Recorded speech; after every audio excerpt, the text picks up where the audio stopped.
A Arca de Noé. O que aconteceu com ela? Porque obtemos relatos de pessoas que afirmam terem visto a arca no Monte Ararat. E, no entanto, dúzias de expedições financiadas subiram lá procurando por ela e voltaram de mãos vazias. Ou ela está lá em cima, ou não está. Escalei montanhas no mundo todo, mas o Monte Ararat é brutal. É o pior que já escalei. Aramanos, o historiador egípcio de 30 a.C., autor de uma história da Fenícia, menciona a existência da arca no Monte Ararat. Também no mesmo período, Nicolau de Damasco, o biógrafo de Herodes o Grande, falou da aterrissagem da arca perto do cume de Ararat e relatou que as madeiras ainda estavam lá. Eu estudei todos os avistamentos históricos que se conhece da arca no Monte Ararat. Nos últimos 150 anos, muitos desses relatos de avistamentos têm sido consideravelmente detalhados. Eu comparei 34 desses avistamentos e descobri que existe uma enorme consistência entre as testemunhas oculares, mesmo sem se conhecerem. Em 1883, o governo turco enviou uma expedição ao Monte Ararat para vistoriar os danos causados por um recente terremoto. A expedição relatou a descoberta da parte frontal de uma barca muito antiga projetada para fora do gelo a 4.200 metros acima da montanha. O grupo tirou medidas, entrou na arca e relatou ter visto estábulos e jaulas dentro da grande embarcação. Infelizmente, o relatório turco suscitou muito pouco interesse internacional devido à presente popularidade da teoria da evolução de Charles Darwin. No Monte Ararat, é claro, ocorrem mudanças sazonais do tempo. As chances de se ver a arca são muito aumentadas durante os quentes meses de verão, como agosto e setembro. No entanto, existem ciclos de tempo mais quentes ocorrendo em certos anos que provocam o aumento do degelo dos picos. É possível e mesmo provável que a arca só seja visível ou acessível durante esses períodos ocasionais de temperaturas mais altas. Quando circundei a montanha, vi ali uma estrutura escura, enorme, algo do tamanho de um navio de guerra. Era uma embarcação estranha, mas nitidamente um barco com uma cobertura arredondada. A notícia do avistamento do tenente Sabarotes chegou até o próprio czar Nicolau. Em 1917, o czar despachou 2 companhias de soldados para localizar e documentar esse achado extraordinário. Os soldados encontraram e mediram a arca. Eles também fizeram um registro fotográfico do grande barco. Infelizmente, esses eventos estavam ocorrendo justo quando a Revolução Comunista estava irrompendo.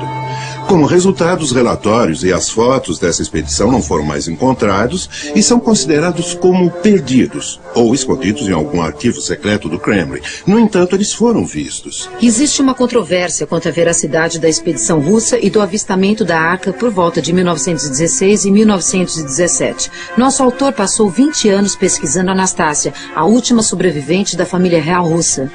Durante uma de suas conversas pessoais com ela, ele ficou chocado quando ela começou a falar sobre uma expedição que seu pai, o czar, havia enviado ao Monte Ararat para medir e fotografar a Arca de Noé. Ela contou para ele que havia visto as fotos e o relatório da expedição. Ela também contou que havia usado uma cruz feita com a madeira da Arca de Noé. Um piloto muito amigo meu e eu decidimos tomar café uma noite. E no refeitório dos oficiais escutamos uma conversa de uns oficiais a respeito de fotos que tiraram ao voarem sobre a Turquia e o Monte Ararat. E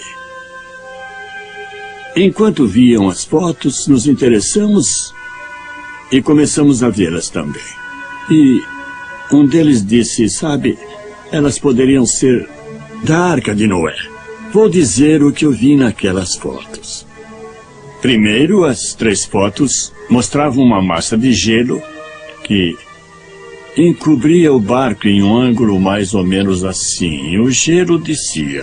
E nessa parte, à medida em que se olha do lado certo, havia uma abertura aqui embaixo onde havia sido danificado. Eu podia ver várias, 1 ou 2 divisórias aqui e também uma estrutura ao longo desse lado aqui. Não há dúvida na mente desses pilotos que isso era a Arca de Noé. E uma foto parecida foi publicada no Star and Stripes. Mais ou menos em 1944. Estou convencido de que eu estava olhando para a Arca de Noé. Para mim, não há dúvida, e os pilotos sentiam a mesma coisa. Durante os mandatos de 4 presidentes americanos, de Nixon a Reagan, sempre voei a bordo do Força Aérea 1 como fotojornalista da UPI da Casa Branca, cobrindo as atividades do presidente.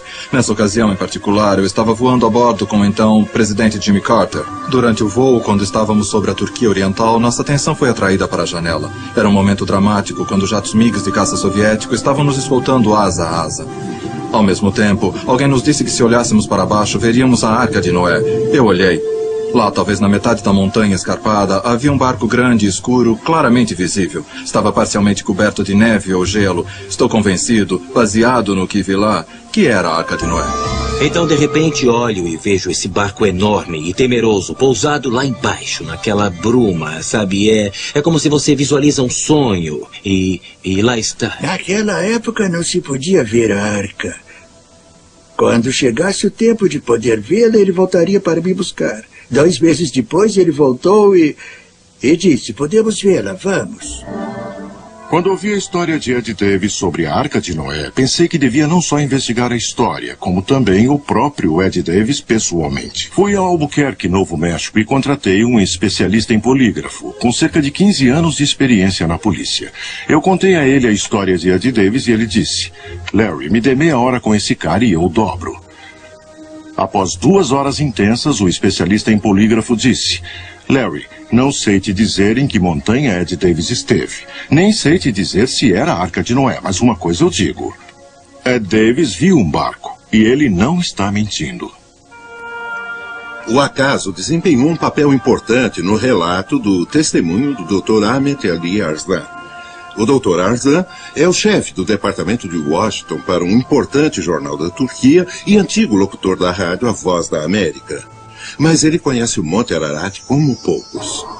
Em 1989, escalei a parte norte do Monte Ararat, que é do lado oposto à Garganta Aora, o lado mais perigoso do Monte Ararat. De repente, o gelo e a neve começaram a ceder. Eu tive sorte de não cair nas fendas, pois, do contrário, eu estaria morto.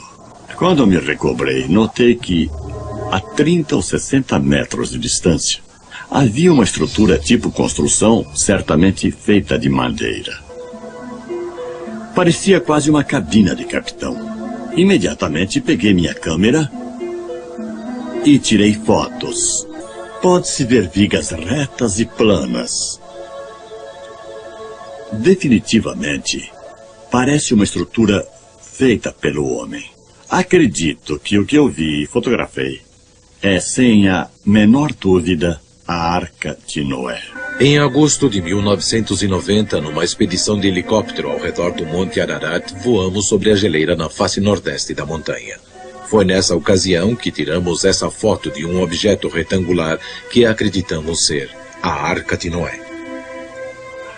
Pode-se ouvir todas as histórias que vêm daquela comunidade de nações em torno do Monte Ararat, e elas parecem ter um pensamento central que vem à tona: a história de Noé.